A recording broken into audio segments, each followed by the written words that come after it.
আসসালামু আলাইকুম। বিলাস খামারের পক্ষ থেকে সবাইকে জানাই আন্তরিক শুভেচ্ছা অভিনন্দন। আশা করি সবাই ভালো আছেন। জি আলহামদুলিল্লাহ, তো আমি ভালো আছি। তো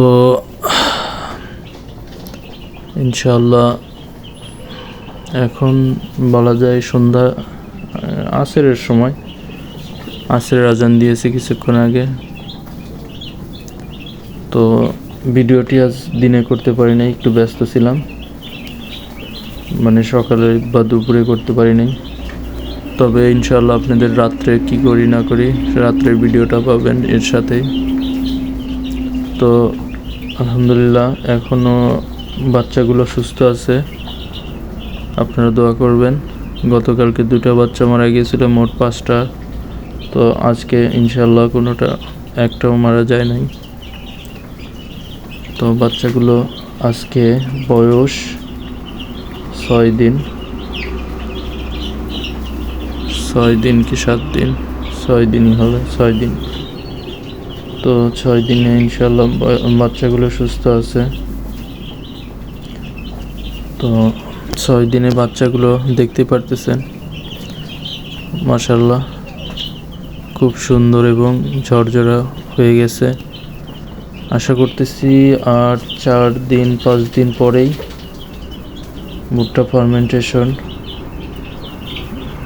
ইউজ করার জন্য প্রস্তুতি নেব।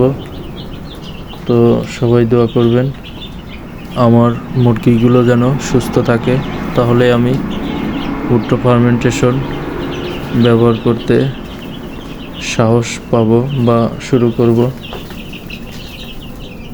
যদি আমি ব্রয়লার তুলতাম তাহলে আমি এখন থেকেই শুরু করতাম, 4-5 দিন 6 দিন বয়স থেকেই শুরু করতাম।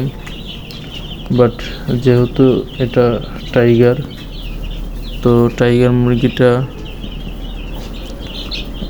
একটু পরেই শুরু করতে হয়, কারণ এরা দেখা যায় যে 4-5 দিন এরা কম খাবার খায়। এই সময় ফার্মেন্টেশন তৈরি করলেও ওইভাবে খাবে না। তো আর একটু দেরিতে শুরু করতে চেয়েছিলাম, কিন্তু অনেকেই বলতেছে ভাই একটু তাড়াতাড়ি শুরু করেন, সেই জন্যই আরও জোরাজোরিতে শুরু করা। তো সবাই দোয়া করবেন যেন আমি কোনো রকম ভুল না করি, সঠিকভাবেই আমার প্রক্রিয়াটা শুরু করতে পারি।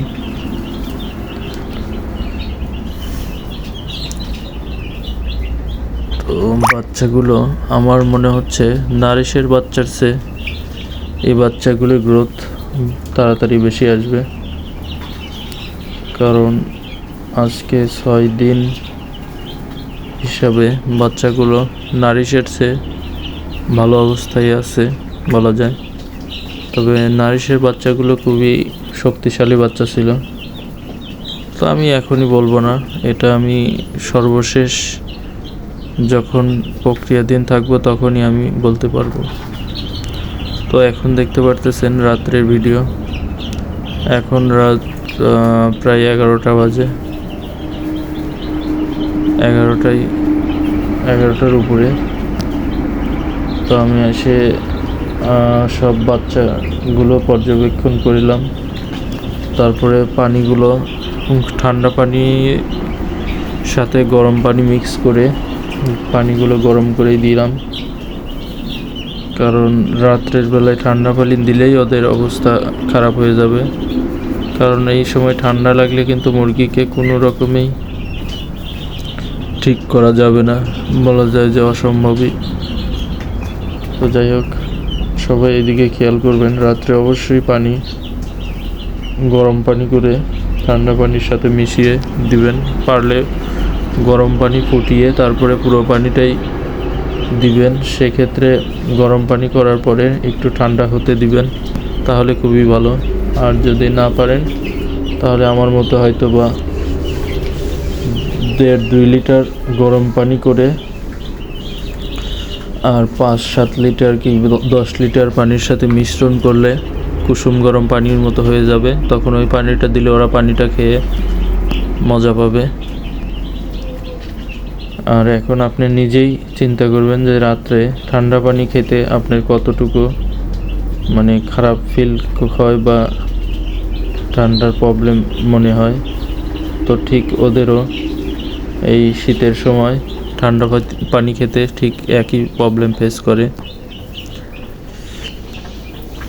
তো যাই হোক, আপনাদেরকে সামনে আর একটা সারপ্রাইজ দিয়ে রাখছি। আমি ইনকিউবেটর অর্ডার করেছি, তো ইনকিউবেটর আসলে পরে আমি টাইগার মুরগির ডিম, 20 ডিম কিছু সংগ্রহ করতেছি। তো একটা ইনকিউবেটর অর্ডার করেছি যেটা 50টা ডিম ফোটানো যায়, তো সেটার ভিডিও নিয়ে আপনাদেরকে আসবো। তো ইনকিউবেটর আসলে সাথে সাথে একটা ভিডিও পাবেন। তো সবাই ভালো থাকবেন, আল্লাহ হাফেজ।